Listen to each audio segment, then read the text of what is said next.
저는 오늘 누가복음 5장 27절에서 39절까지 말씀 중심으로 해서 새 것을 사랑하는 죄인이라는 제목으로 하나님 말씀을 증거하겠습니다. 오늘 본문에 보면 예수님이 제자들을 이제 부르는 장면들이 나오죠. 첫 번째로 27절에 보니까 레위라고 하는 그 세금 걷는 직원이죠. 레위라고 하는 사람을 예수님께서 제자로 부르십니다. 레위가 누구냐면 마태복음을 기록한 마태예요. 그래서 레위를 예수님이 부르시고 그가 부르심에 순종해서 모든 것을 버리고 쫓았습니다. 거기에 더해서 자기 집에서 큰 잔치를 벌리죠.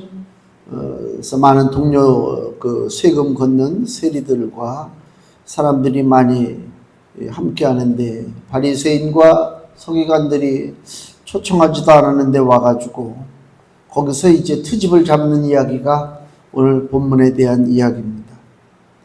그러니까 예수님은 레위를 제자로 부르고 레위는 예수님을 위해서 잔치를 했다. 예수님이 그 레위에게 부르실 때 27절에 보면 나를 쫓으라 그러잖아요. 나를 쫓는다는 얘기가 뭐예요? 이게 우리 한글이 참 쉬운 것 같으면서도 어렵더라고. 쫓는다고 그럴 때 쌍지긋이 있잖아요. 우리 쫓아간다 그러잖아요. 쫓는다. 그러니까 뭔가 물체를 향해서 막 쫓아갈 때는 쌍지읒을 쓴단 말이에요. 쫓아가는 거지. 막 쫓아가고. 또는 뭐 하여튼 끝까지 쫓아가서 이렇게 붙잡고. 근데 여기 오늘 성경에는 그 쌍지읒을 쓴 게 아니고 그냥 지읒을 썼죠. 나를 쫓으라. 이거 무슨 의미상으로 엄청난 차이가 나요. 어떤 차이냐면 이 쫓는다는 얘기는 사상, 삶의 형식, 뭐 이런 거예요. 어떤 교리, 가르침, 이걸 따라가는 삶이란 말이에요. 그러니까 나를 따르긴 따르는데 껍데기의 내 모습을 따르면 안 돼. 도대체 내가 하고자 하는 것이 뭔가? 예수님이 나에게 말씀하고자 하는 것이 뭐지? 성경 말씀이 무슨 뜻일까? 이 의미를 자꾸만 고민하고 따져보고, 그죠? 확신을 가지고 그 삶을 내 것으로 만들고 적용시키는 것이, 이게 중요한 것이다, 그 얘기입니다. 그러니까 주님이 앞서가셔요. 왜 앞서가시냐면 이렇게 살라고 앞서가는 거예요. 믿음의 사람들은 이렇게 살라. 그리고 예수님이 나를 쫓으라고 얘기할 때에 너의 인생을, 내가 부르는 너의 인생을 예수님이 어떻게 한다고요? 책임지시는 거잖아요. 책임진다고 하는 게 중요해요. 세상에 누구도 우리의 인생을 책임질 존재가 없어요. 존재가 없어요.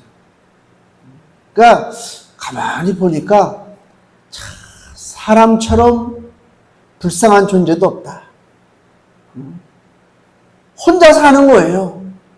어울리는 것 같고 옆에서 격려해주고 힘이 되고 뭐 이러잖아요. 근데 안 그래요. 인생길을 혼자 가는 거예요. 다 뿌리치고 모든 사람의 관계를 정리하고 혼자 살란 얘기가 아니라 실제로 우리들의 삶의 모습을 이렇게 보면 다 혼자들 가고 있어요. 그래서 하나님이 우리를 불쌍히 여기셔서 하나님의 아들 예수님을 이 땅에 우리의 인도자로 보내주셨어요. 그 예수님이 나를 쫓으라고 할 때는 그 생전 알지도 못하는 인생길을 걸어가는데 그 길을 만드신 분이 오셔서 야 나와 함께 가자 그렇게 말하는 거란 말이에요. 그걸 얼마나 감사해요. 그걸 뿌리칠 일이 없지. 예수님이 책임져 주신다는데. 요한복음 13장 1절 말씀을 보시면요. 요한복음 13장 1절 신약성경 169페이지 요한복음 13장 1절에 6월절 전에 예수께서 자기가 세상을 떠나 아버지께로 돌아가실 때가 이른 줄 아시고 세상에 있는 자기 사람들을 사랑하시되 끝까지 사랑하시니라. 주님이 주의 제자들을, 하나님의 백성들을 사랑하는데 어떻게 사랑하느냐?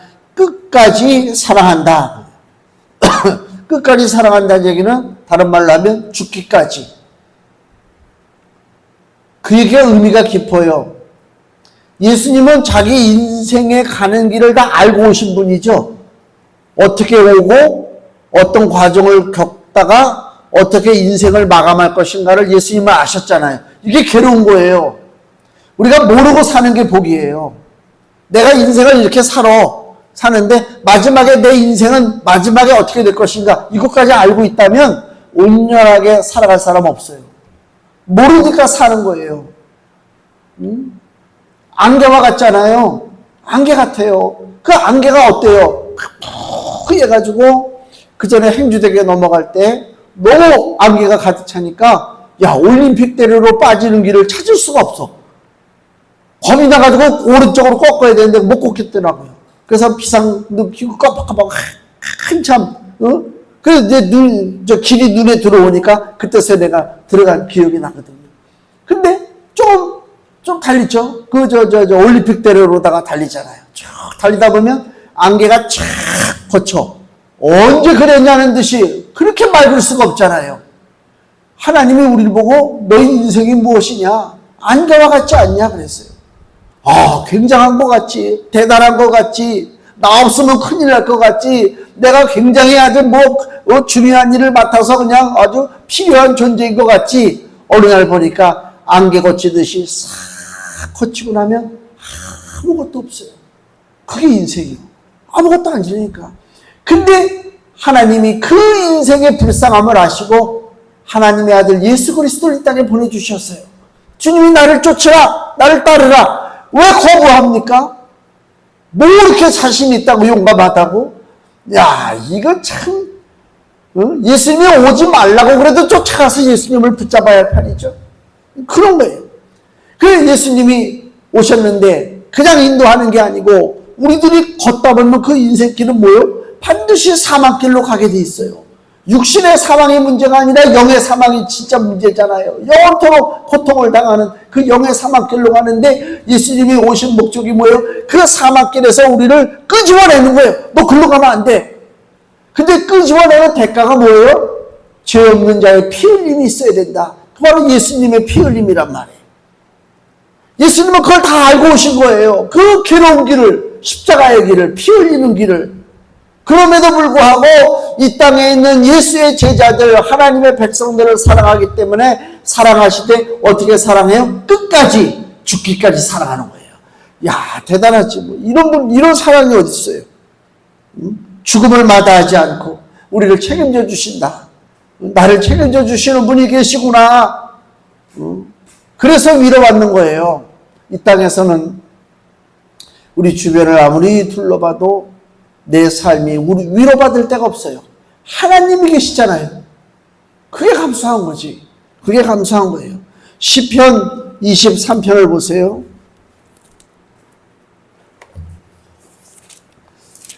시편 23편 1절에서 3절 말씀을 봅니다.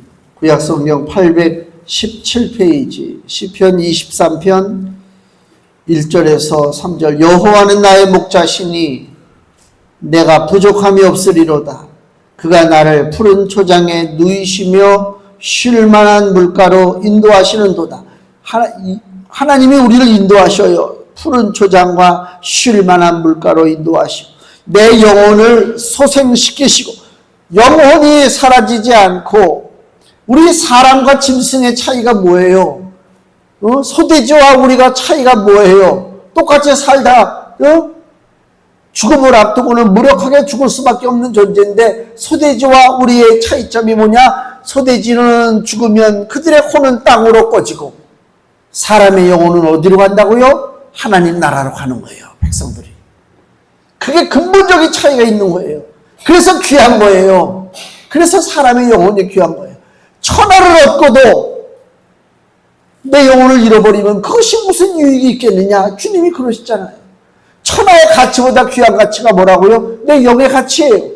영혼, 이건 사라지지 않는 거예요. 왜 다이아몬드가 비쌉니까? 우리가 볼 때 진짜 다이아몬드나 옛날에 스브 다이아라고 그랬나? 스브 다이아나 나는 구별을 못하겠어요. 전문가들이 이렇게 끼고 보면 알겠지. 진짜 다이아하고 스브 다이아의 차이점을.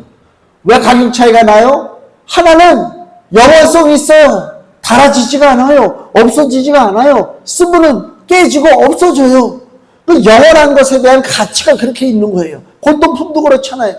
우리가 볼 때 아무것도 아닌 항아리인데 오래됐다고 해서 가격을 쳐주잖아요. 그 가치요. 오래오래 버티는 가치. 근데 오래 버티는 가치 중에서 가장 귀중한 것이 뭐냐? 우리의 영혼이란 말이에요. 내 영혼은 오래 버티는 정도가 아니야. 사라지지 않아요. 이게 소중한 거예요. 의인의 영혼이나 악인의 영혼이나 영원합니다. 사라지지 않습니다. 그것이 어떤 사람에게는 비극이요. 왜? 좋은 곳에 가서 영원히 삶았냐 이런 말할 수 없이 좋겠지만 그 불구덩이 같은 그 고통 가운데 들어가서 영원토록 산다. 그거보다 더 큰 저주가 어디 있어요. 하나님께서 아들 예수 우리에게 보내주심으로 우리로 하여금 그 영원한 고통에서 건져주시고 가지 않게 하시고 하나님 나라에서 영원한 생명을 누리도록 우리를 복되게 하셨다. 그것이 너무 감사한 거예요. 여호와는 나의 목자예요. 나를 쉴 만한 물가와 푸른 초장으로 인도하시는 너무너무 감사하지 않습니까? 생명의 길로 의의 길로. 요한복음 14장 6절 말씀을 다시 보겠습니다. 그 유명한 말씀 요한복음 14장 6절 예수께서 가라사대 내가 곧 길이요 진리요 생명이니 나로 말미암지 않고는 아버지께로 올 자가 없느니라. 왜 아버지께로 가야 됩니까? 그게 영원한 삶이기 때문에 그래요. 그 아버지께로 가는 그 길을 누가 열어놓으신다고요? 예수님이 열어놓으시는 거예요. 어떤 존재도 열어놓을 자격이 없어요. 오직 예수 그리스도만이 내 하나님 아버지께로 갈 길을 인도해 주신다. 그래서 예수님이 오늘 누가복음에 그 세관에 앉아서 자기 일에 충실하는 그 레위에게 뭐라고요? 나를 따르라, 나를 쫓으라 얘기하시는 거예요. 왜? 내가 책임져 준다는 것입니다. 그때 여기 본문의 28절에 저가 모든 것을 버리고 일어나 쫓으니라. 모든 것을 버려. 아마 이 가족들은요, 난리 났었을 것 같아요. 그 당시에 2000년 전에 유대 지방의 세금 걷는 관리는요, 권세가 보통 있는 거 아닙니다. 성공의 지름길입니다. 물론 자기네 동족들에게는 손가락질 당하죠. 배신자. 꼭 일제시대 때 일본 관원이 된 거하고 똑같은 거니까. 같은 동족한테는 손가락질 하지만 대놓고는 못하지. 큰일 나지. 권한이 있으니까. 출세했어요. 돈도 많이 벌어요. 가족들 다 잘 모든 것을 공급해 줄 수가 있어요. 근데 어느 날 이 레위가 예수님 만났는데 모든 것을 다 버리고 예수님을 따라갔어요. 가족들이 환장하지 않습니까? 도대체 집에서 난리가 났겠지. 도대체 왜 그러느냐? 무슨 일 때문에 그러느냐? 그랬을 거 아닙니까? 모든 것을 버리고 예수님을 쫓았다는 얘기는 예수님을 따르는 삶이 모든 것을 버릴 만한 가치가 있다. 그 얘기예요. 우리가 신앙생활 하는 게요, 뭐 어떤 다들 나름대로는 뭐 과정이 있고 각자 배경이 다르지만은 그냥 우연히 뭐 예수님 뭐 믿고 어떻게 그냥 어렸을 때부터 또 주일학교 다니고 아니면 커서 친구 따라가고 예수님 믿는 방법은 다 다양하지만은 중요한 것은 뭐냐? 예수 그리스도를 믿었다고 하는 것 사실은 하나님이 나에게 주신 놀라운 축복입니다. 쉽게 얘기하면 이 땅에서 내가 비록 잘 살지는 못해. 그렇게 떵떵거리고 남한테 내세울 것도 없고 그냥 근근히 그냥 살아. 자랑할 것도 없어. 근데 주님이 나를 불러주셨어요. 그거는요, 다른 거를 다 잃어도 상관없다 그 얘기입니다. 예수를 따르는 삶에 놀라운 가치가 있기 때문에 너무너무 감사해요. 제가 세월이 빠르잖아요. 얼마나 인생길이 빨라요. 우리 그 전에 우리 본 집안은 예수님 안 믿는 집안이에요. 우리 고모들도 그렇고 다 예수 안 믿는 사람. 그 세상 떠난 고모가 그 전에 그 할아버지 추도 제사를 안 드리고 추도식을 했어요. 추도식. 꽃 같은 거 사가지고 이렇게 탁 놓고 와가지고 추도식에 왔는데 딸이 온 거지. 그러니까 딸이 와가지고 제사라도 드리고 절이라도 하고 술이라도 돌리고 싶은데 그런 거 일체 없이 꽃을 갖다 놓고 찬송하고 기도하니까 우리 아버지가 꽃을 못 보고 죽었냐 막 이래가면서 썽을 내고 고모가 하는 소리가 죽어봤어? 천국에 가봤어? 그래가면서 까짓거 뭐 죽어서 뭐 지옥 가지 막 큰 소리 치더라. 어이구, 그때는 설마 죽을 줄 몰랐지. 영원토록 살 줄 알았지. 그때는 젊었을 때니까, 제가 어렸을 때고. 우리 아버지보다 먼저 세상을 떠났습니다. 제가 꿈을 꿨는데요. 이거는 뭐 진실도 아니고 뭐 사실도 아니에요. 제 꿈 얘기요. 이걸 뭐 진짜 이거다 그러면 또 내가 이단 소리 들으니까. 꿈에 고모를 만났어요. 만났는데 그 집이 빛 하나 들어오지 않는 그거 있잖아요. 이거예요. 낡은 뭐 팥자집 무슨 아주 빛이 뚫어진 대로 약간 들어올 정도가 되나? 거기에서 옷도 뭐 형편없죠. 시커먼 이상한 옷을 입고 뭐 머리는 풀어헤치고 꿈에서 봤어요. 섬찟하죠. 내가 거기서 울면서 기도했어요. 꿈에서 살려달라고. 우리 고모 살려달라고. 그랬다니까. 그러다 깼어. 내가 막 흐느끼다가. 너무 무섭더라고요. 이 인생이라는 게 이게 영원할 것 같았는데 영원하지가 못해요. 그래서 하나님께서 우리에게 가장 소중한 가치가 있는 것을 허락해 주신 거예요. 그게 예수 그리스도예요. 모든 것을 잃어버려도 상관없어. 예수님만 딱 붙잡으면 그 사람은 성공한 사람이에요. 승리한 사람이란 말입니다. 그 생명의 귀한 가치가 있어요. 귀한 가치가. 요한복음 10장 11절. 요한복음 10장 11절입니다. 163페이지. 요한복음 10장 11절에 나는 예수님 하시는 말씀입니다. 나는 선한 목자라. 선한 목자는 양들을 위하여 목숨을 버리거니와. 우리를 위해서 목숨을 버려요. 책임져 주신다는 거예요. 내 생명을 책임져 주시는 거예요. 생명을 책임져 주시는 목자예요. 이 생명의 가치가요. 누가복음 9장으로 다시 넘어가면요. 누가복음 9장 25절. 사람이 만일 온 천하를 얻고도 자기를 잃든지 빼앗기든지 하면 무엇이 유익하리요? 이게 생명의 가치예요. 이 귀한 생명, 온 천하를 주고도 살 수 없는 이 생명 누가 책임져 주신다고요? 예수님이 책임져 주신다 그 얘기입니다. 그래서 예수께서 여기 누가복음 16장 보시면요. 그 부자와 거지 나사로 그 비유를 하시죠. 누가복음 16장 19절 이하에 그 부자와 거지 나사로 비유를 왜 우리에게 주시냐면요. 진정 생명의 가치가 어디 있는지를 우리에게 알려주시는 거예요. 누가복음 16장 19절 보면 한 부자가 있죠. 자색 옷, 화려한 옷이죠. 고운 베옷을 입고 날마다 호화로이 잔치를 하죠. 거기에 또 나사로가 등장해요. 거지예요. 뭐 피부병이 있는지 뭐 어떤 상처가 있고 그 부자의 대문에 누워 있어요.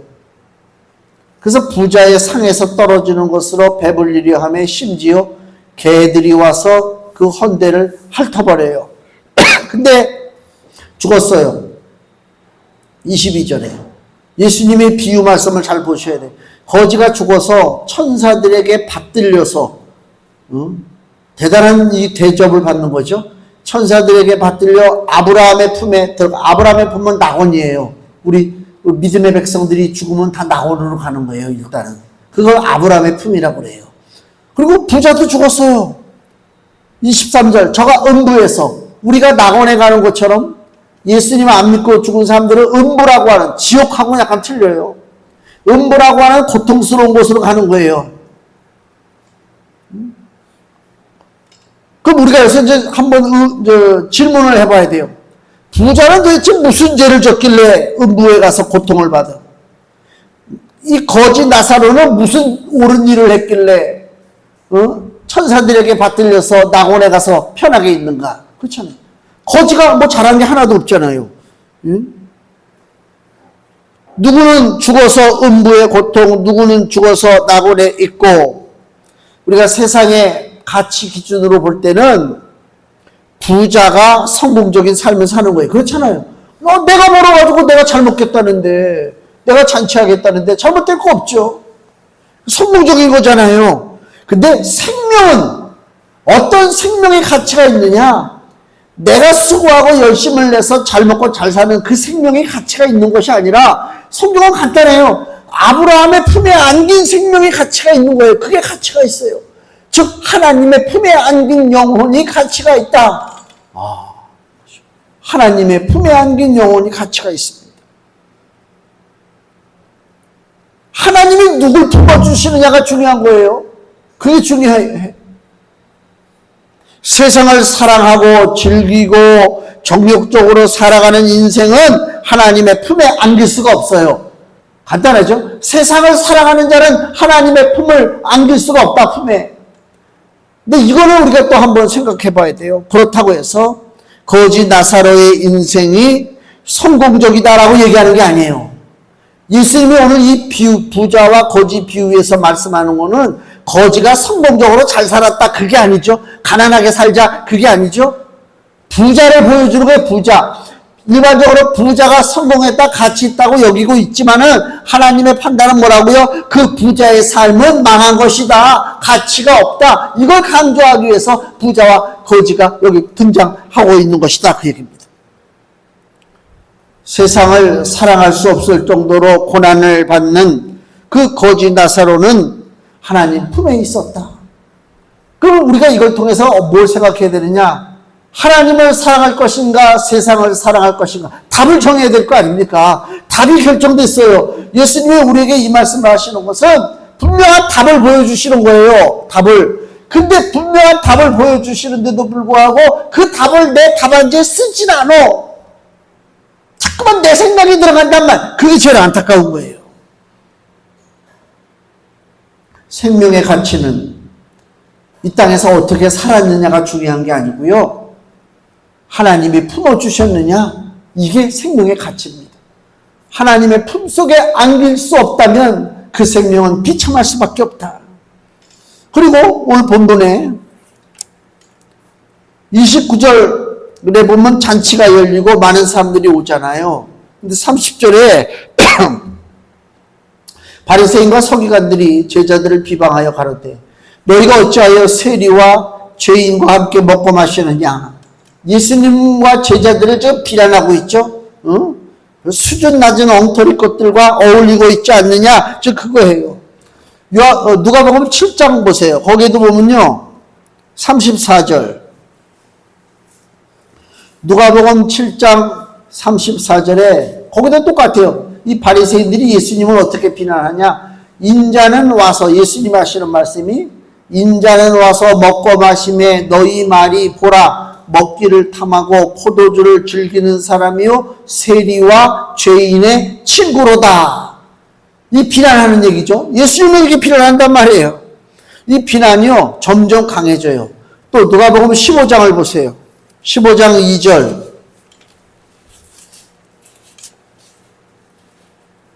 누가복음 15장 2절 바리새인과 서기관들이 원망하여 가로되 이 사람이 죄인을 영접하고 음식을 같이 먹는다 하더라. 처음에는 죄인들과 어울린다고 지금 막 예수님을 비난했죠.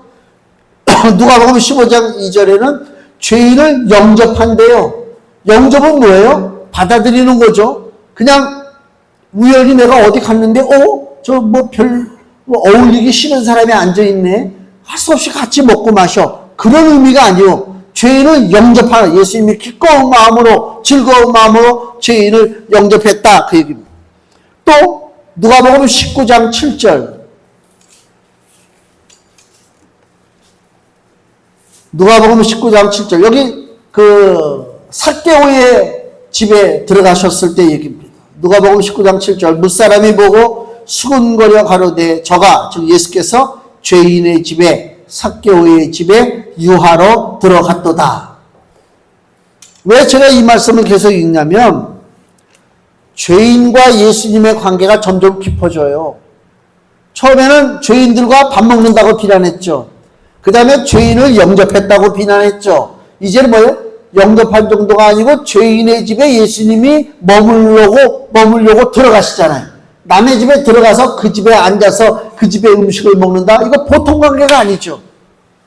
어쩌다 우연히 만나서 밥 한 그릇 먹자 그게 아니잖아요. 그러니까 예수님이 이 죄인들을 대하는 태도를 보니까 처음에 같이 그냥 먹었어. 같이 먹었어. 두 번째는 죄인을 영접하고 먹었어. 세 번째는 그 죄인의 집에 들어가서 먹었어. 점점 관계가 깊어지는 거예요. 예수님이 죄인을 대하는 태도가. 그게 왜 그러냐? 분명한 목적이 있어요. 오늘 본문의 32절 내가 의인을 부르러 온 것이 아니요 죄인을 불러 회개시키러 왔도다 이것입니다. 죄인을 구원하시기 위한 예수님의 분명한 목적입니다. 중요한 것은 그럼 죄인이 누구냐 이거 죄인이. 바리새인들이 막 손가락질하고 저 예수가 죄인들하고 어울린다고 그러는데 그 죄인이 도대체 누구냐 그 얘기입니다. 저 교도소에서 나온 죄인입니까? 성경은 그렇게 얘기하지 않습니다. 로마서 3장 23절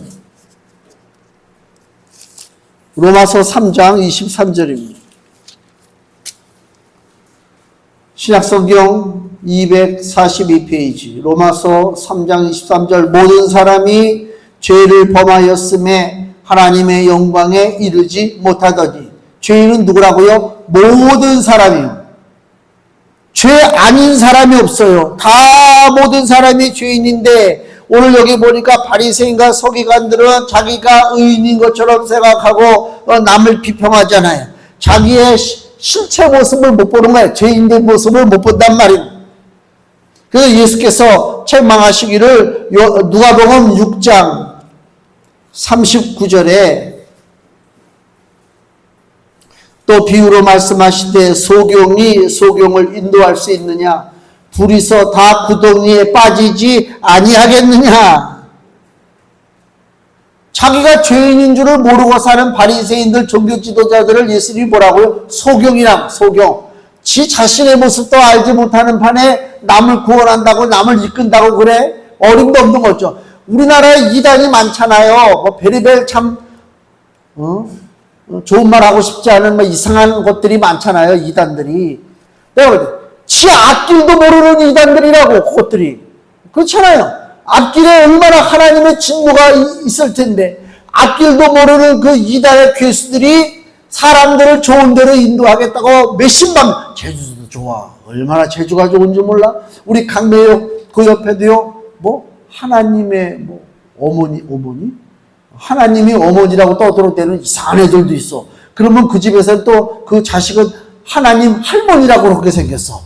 옛날에 우리나라에 기독교가 들어갈 때 그랬대요. 아버지하고 아들이 교회 가서 기도하는데 아버지가 하나님 아버지 그러더래요. 그 옆에 아들이 우리 아버지가 저 하나님을 아버지라 부르는 거 보니까 나에게는 할아버지구나. 그래서 난 하나님 할아버지 그랬다고 그랬던데 그게 지금 우리나라 벌어지고 있어요. 하나님 어머니 찾고 아이고 나 자 베리베가 다 죄인이란 말이에요. 소경이 소경을 인도합니까? 인도 못하죠. 문제는 뭐예요? 나 하나 죄 가지고도 지옥에 능히 가죠. 나 한 사람의 죄를 짓는 것 갖고도 지옥에 간단 말이에요. 근데 이제는 나 혼자의 죄가 아니고요. 마태복음 23장을 보세요. 마태복음 23장 13절. 마태복음 23장 13절. 화이스 찐저 외식하는 서기관들과 바리새인들이여, 너희는 천국문을 사람들 앞에서 닫고, 이게 소금된 지도자예요. 천국문을 닫아버려요. 너희도 들어가지 않고 들어가려 하는 자도 들어가지 못하게 하는도다. 이게 소금된 거짓된 인도자들이란 말이에요. 자기도 물론 천국에 못 가죠. 그러나 그를 따르는 어리석은 인생들 역시도 천국에 들어가지 못하게 한다. 그 죄가 어마어마한 거 아닙니까? 세상에 거짓된 것들, 거짓된 선생들이 넘쳐나는 세상에 살아가고 있습니다. 세상이 무너졌어요. 어느 정도로 세상이 무너졌냐면요, 구약성경 이사야를 보세요. 이사야 5장 20절. 구약성경 973페이지. 이사야 5장 20절. 악을 선하다 하며 선을 악하다 하며 흑암으로 광명을 삼으며 광명으로 흑암을 삼으며 쓴 것으로 단 것을 삼으며 단 것으로 쓴 것을 삼는 그들은 화 있을진저. 이게 무슨 얘기입니까? 가치와 판단 기준이 무너졌어요. 어두운 것을 보면 어둡다고 얘기를 해야 되고, 선한 것을 보면 선하다고 얘기해야 되는데 선한 것을 악하다고 얘기하고 어두운 것을 밝다고 얘기하고, 누가? 세상이 그렇단 말이에요. 가치 기준이 무너졌어요 지금. 이런 세상에 새로운 것이 우리에게 선물로 주어졌습니다. 오늘 본문에 36절 37절입니다. 비유하여 이르시되 새 옷에서 한 조각을 찢어 낡은 옷에 붙이는 자가 없나니, 만일 그렇게 하면 새 옷을 찢을 뿐이요 또 새 옷에서 찢은 조각이 낡은 것에 합하지 아니하리라. 새 포도주를 낡은 가죽 부대에 넣는 자가 없나니, 만일 그렇게 하면 새 포도주가 부대를 터뜨려 포도주가 쏟아지고 부대도 버리게 되리라. 새 포도주는 새 부대에 넣어야 할 것이니라. 이게 무슨 얘기입니까? 새 포도주는 새 부대. 새 포도주가 뭘 상징해요? 새 것이 예수님의 십자가 복음입니다. 예수님의 십자가 복음이 지금 외쳐지는 거예요. 사람들이 비난하죠. 사람들은 왜 비난해요? 옛날 전통에 사로잡혔어요. 옛날 종교의식에 사로잡혔어요. 옛날 법칙, 문화 여기에 사로잡혔어요. 그래서 죄인과 어울리면 안 돼. 우리는 그냥 거룩하게 살아야 돼. 우리는 형식을 따라서 예배를 드려야 돼. 이런 사고방식들이 있어요. 옛것이요. 옛것을 가진 자들은 새것을 받아들일 수가 없어요. 여기 보세요. 본문 마지막 39절에 묵은 포도주를 마시고, 묵은 포도주가 뭐예요? 옛것. 사람의 전통, 문화, 거짓된 종교, 습관, 철학, 사상, 이게 묵은 포도주요. 묵은 포도주를 마시고 새 것을 원하는 자가 없나니. 새 것이 뭐예요? 예수님의 십자가 복음입니다. 묵은 것이 좋다고 하는 거예요, 세상은. 옛 것은 새 것을 품을 수가 없습니다. 그러면 옛 것이 예수님의 생명의 복음을 품으려면 어떻게 해야 돼요? 새 것이 돼야 돼. 그게 오늘 금주 말씀입니다. 자, 고린도후서 5장 17절입니다. 같이 읽겠습니다. 그런즉 누구든지 그리스도 안에 있으면 새로운 피조물이라. 이전 것은 지나갔으니 보라 새 것이 되었도다. 아멘. 우리가 새롭게 되어야 새 십자가의 복음을 우리가 온전하게 받아들일 수 있다, 그 얘기입니다. 우리는 죄인입니다. 내가 죄인인 것을 인정해야 돼요. 근데 우리 이 죄인을 하나님이 버리지 않습니다. 내가 죄인인 것을 고백하고 내가 가지고 있는 옛 것을 다 던져버려야 돼요. 옛 사고방식, 옛 습관, 옛 문화, 옛 전통, 한국의 전통들 있잖아요. 다 우상적이고 마귀적인 것들. 이 전통을 깨트려야 돼요. 전통에 끌려가면 안 돼요. 교회에서 사람이 돌아가시면 무슨 예배가 있잖아요. 이게 기독교적인 게 아니에요. 이게 그 옛날 유교 사상을 완전하게 탈피하면 누가 뭐라고 하니까 옷만 갈아입은 거예요. 그래서 뭐 입간 예배, 발인 예배, 하관 예배, 무슨 예배, 추도 예배 그거 다 드리는 거예요. 실상 이미 돌아가신 분은 그 영은 어디가 있어요? 하나님 품에 있는 거예요. 근데 그걸 과감하게 실현을 못해. 사람들이 뭐라고 하겠지. 야, 그래도 그렇지. 어떻게 교회에서 예배도 안 드려주고 뭐. 그게 두려워서 교회에서 결단을 못하고 하라는 대로 그 장례식장에 쫓아다니면서 예배드리고 막 그러는 거예요. 생각을 잘 해보세요. 예수님이 돌아가셨을 때에 천사들이 내려와서 예배드렸습니까? 아니요. 안 그렇습니다. 옛것 가지고 와서는 새 것을 받아들이지 못합니다. 옛것을 벗어버려야 돼요. 이거는 결단해야 될 문제입니다. 그냥 되지 않습니다. 우리는 죄인입니다. 하나님의 사랑받는 죄인입니다. 옛것을 버리고 새것을 찾는 죄인입니다. 그런 믿음의 결단과 각오가 있을 때에 하나님의 놀라우신 은총이 우리들 삶 속에 넘쳐나게 될 줄로 믿습니다. 기도하겠습니다.